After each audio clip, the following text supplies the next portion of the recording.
let's have a look at what the price of Bitcoin is doing. For me, that's the third time I'm making this video because I completely forgot to press record twice. So let's have a look at what Bitcoin's doing. Let's start off on the 1 hourly time frame. What can we see? Let's start off with the very basic, with the very concept, just a really quick recap. Number one, we had a little accumulation range right there. You might be wondering, what is an accumulation range? Well, that's a concept that Mr. Richard Wyckoff came up with. Okay, it's basically he was tracking the movement of big institutional market makers, so big hedge funds, billionaires, people that move the market makers. They take time to load up their positions. Okay, so in this area, market makers were going long, we're going long, we're going long. Okay, and we got this push up. On this top side, we've got a very similar scenario. We've just got, like this, a range in which we have been trading on. Okay, something like this. Therefore, how do you trade in ranges? Well, I've created a completely free course, which I have posted in this channel, in which I basically tell you every single thing about trading, including how to trade ranges, what is useful against what is not useful in trading. Okay, we can see here most people that trade ranges, they go long on the support levels, placing their stop loss just above the recent lows, and they take their short positions the exact same way.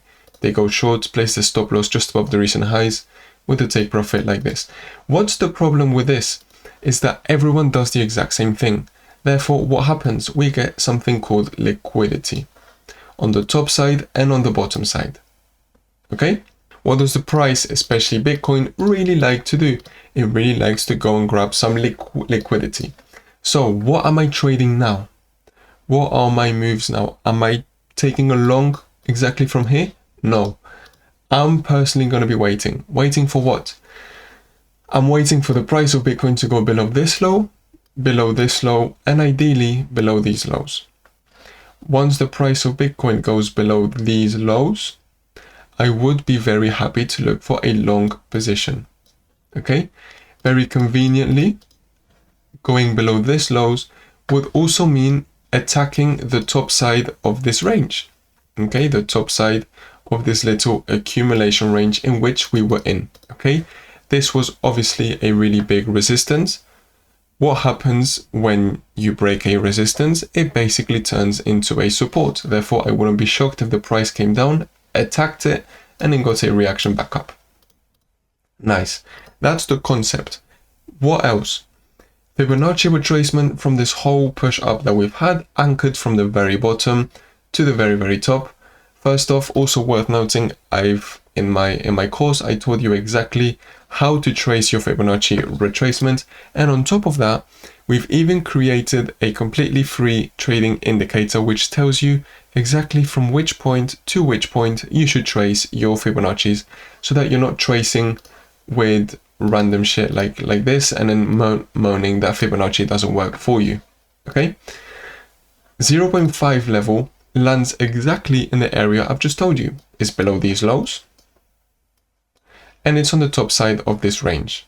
Okay, you might come to me and argue, oh, but the most important levels are the golden pocket. Okay, the 0.618. Fine. What would I be expecting then the price to do? To get a push down and a very quick, and I emphasize very, very quick reaction down there to get an immediate push up. Under no circumstances do I want to see the price stagnate and waste time around this area. And there's a reason for that. Okay, there's a reason. That's not what I want to do. If a market maker, so if a billionaire, if a hedge fund is going long in this range, okay, if they are still inside that long position, if they see the price is coming back down, do you think the billionaire hedge fund wants to see their position in red? Do they want to see losses? If they are still inside that position, they do not. Therefore, what are they going to do? They're going to push the price back up as soon as their position is threatened. It's basic logic. Okay, if you would have the ability to manipulate the markets how you wanted, if you see that your position is in red, is in danger, would you not make it so that is no longer in danger? I think it's common sense. Now, this is the important part. If we get a push down and we're not reacting, we actually keep and we go back inside this range. What does this mean? It means that these market makers are no longer in their position. Therefore, they no longer care if the price goes back down here, because they are not in the position anymore. Does that concept make sense? I think is all right. I think I've just said it as best as I could. If you didn't get it, just rewatch the video. Okay. So that's basically it. Okay. So now you could ask me, what can I trade then? If I didn't manage to go short, if I didn't manage to go long, do I just need to wait? Not really. I'm about to give you a really useful piece of information. A pattern that has made me go from a full-time chef working in kitchens to being a full-time trader making these videos. This is a pattern in which we have got one fair value gap, okay? Let's say a 1 hourly fair value gap, which is inside the same area as a 15-minute fair value gap, okay? I'm just using 1 hour and 15 minutes as an example because that's the example that we're going to have a look at, but this could be 4 hours and 1 hour or 8 hours and daily. It doesn't matter. As long as you have got two different time frame fair value gaps in the same area inside each other, that's the first point you need. The second point you need is an exponential moving average coming along inside this area. An exponential moving average or the smart trend, which we will get to in just a second. If on top of that you are oversold or you're overbought, when the exponential moving average or the smart trend is inside your area, that is an automatic trade. I personally feel obliged to take that trade. Okay? And your stop loss is the easiest thing ever. Like, my stop loss goes like this. It just goes outside this fair value gap. Why? Because if the price is coming up and I'm waiting for it to get a reaction down, cool. If we blast past this fair value gap, that's fine. It just means that this trade is no longer valid. I don't need to try and take this to the recent high all the way there to try and protect it. No, if this fair value gap gets lost, that's it, fine, stop me out. This is quite hard to trace and create without indicators. Like I told you, you've got access to these completely for free. In the descriptions link, in the descriptions box, there's a link that takes you to our Telegram, in which you will get access to our indicators completely for free, and you will also get access to my course, which I have made with a lot of love, completely for free. Let's go on the 15-minute time frame and let me tell you what I traded and why I traded. So the smart trend is this purple line, which you can see right there, or this green line, which you can see right there. What does this tell you? This tells you what you need to look for. If it's purple, short. If it's green, long. Okay. Now this is the 15-minute time frame. Therefore, you are going to be trading with a higher leverage. Okay. You're probably not going to be trading a 15-minute time frame on Bitcoin with a 10x leverage. I personally did this with a 40x leverage. Okay. Let's replay to this morning when I was taking my trade. So I saw we got an aggressive push down and I saw the price was starting to get a correction back up. Okay. First thing, I saw we had a 15-minute fair value gap. First sign. Second sign, I saw the exponential moving average, which is this gray line, is coming along here very closely and is basically inside this fair value gap already. Okay.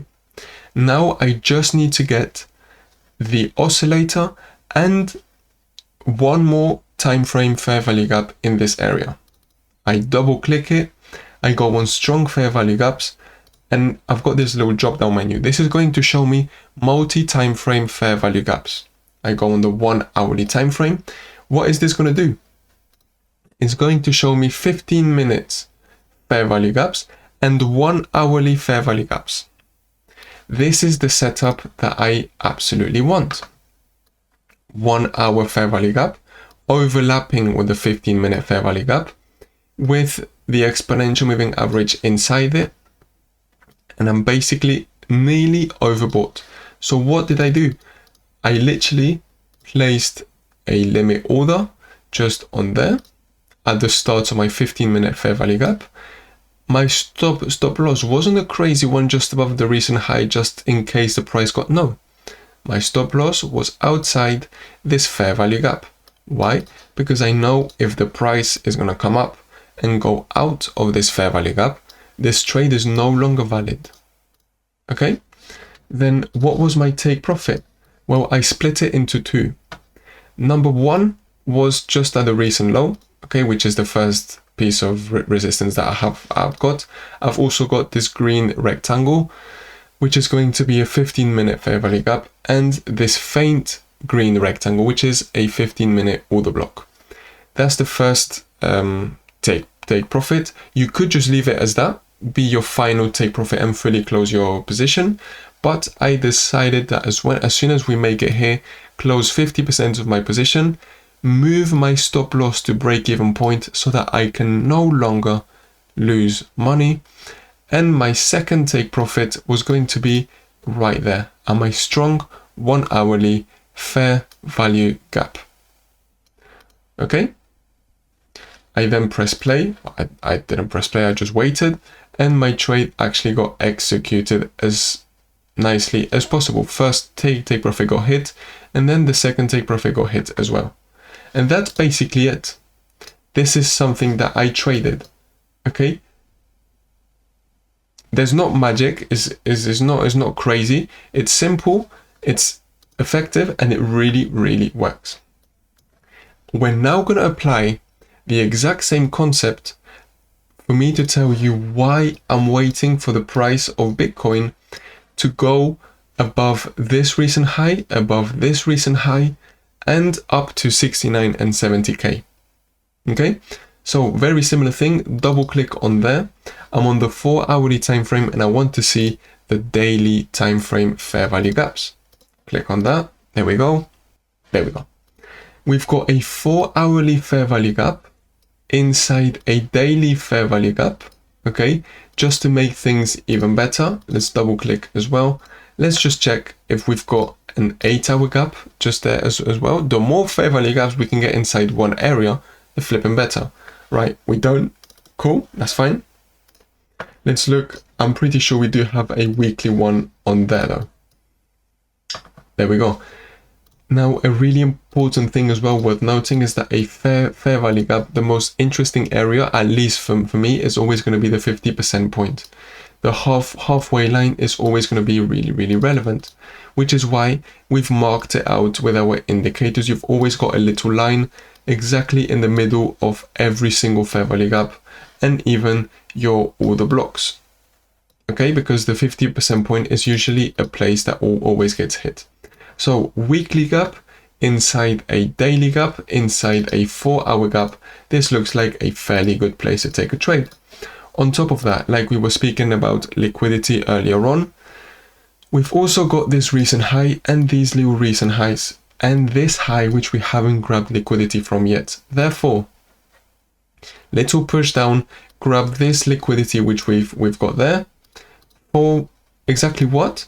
To get a push up, grab this liquidity number 1, grab this liquidity number 2, go inside our fair value gap, hit it, and then get a push down to 57, 55, even 50k if the market feels like it. I'm also going to trace a Fibonacci retracement, okay, from this whole aggressive push down that we had, from the very top right there to the very bottom right there. What else are we going to see? We're going to see the 0.5 level coming in exactly at 69k, exactly inside our area where we wanted to trade. That's basically it. This is why I'm looking for my short. This is why I'm waiting for the price there. It makes sense. Anything else? Absolutely. I'm going to trace something which I trace in nearly every single one of my videos, which is a fixed range volume profile. If you don't know why I'm using this and you really want to know what I'm looking at, why I'm reading it, why yes, why not, let me know in the comment section below and I'll make a specific video just on the fixed range volume profile. Okay. This blue line is the point of control, the point of highest transactional value. Volume, not value, volume. It would make sense for the price to get a slight deviation from it. Okay, this basically is going to act as a very big magnet. Okay, it's basically going to be a really big point of interest. Therefore, it's really likely that the price is going to come around this area. I don't really like to treat the value area high, value area low, and the point of control as pure simple lines. I like to treat them as areas of value. Okay, that's my reading for Bitcoin. That's what I'm waiting for the crypto market. I'll give you an update every single day to let you know what is going on, what I'm trading, what I'm not trading, and everything in between. Okay, I hope you're having a lovely day. I hope you had a lovely weekend, and make sure to 1, leave a like, 2, also subscribe, and 3, let me know in the comment section if you've got any doubts, any questions, as long as it's not about your personal life, as long as it's regarding trading. Thank you very much for watching and see you very soon. Bye bye.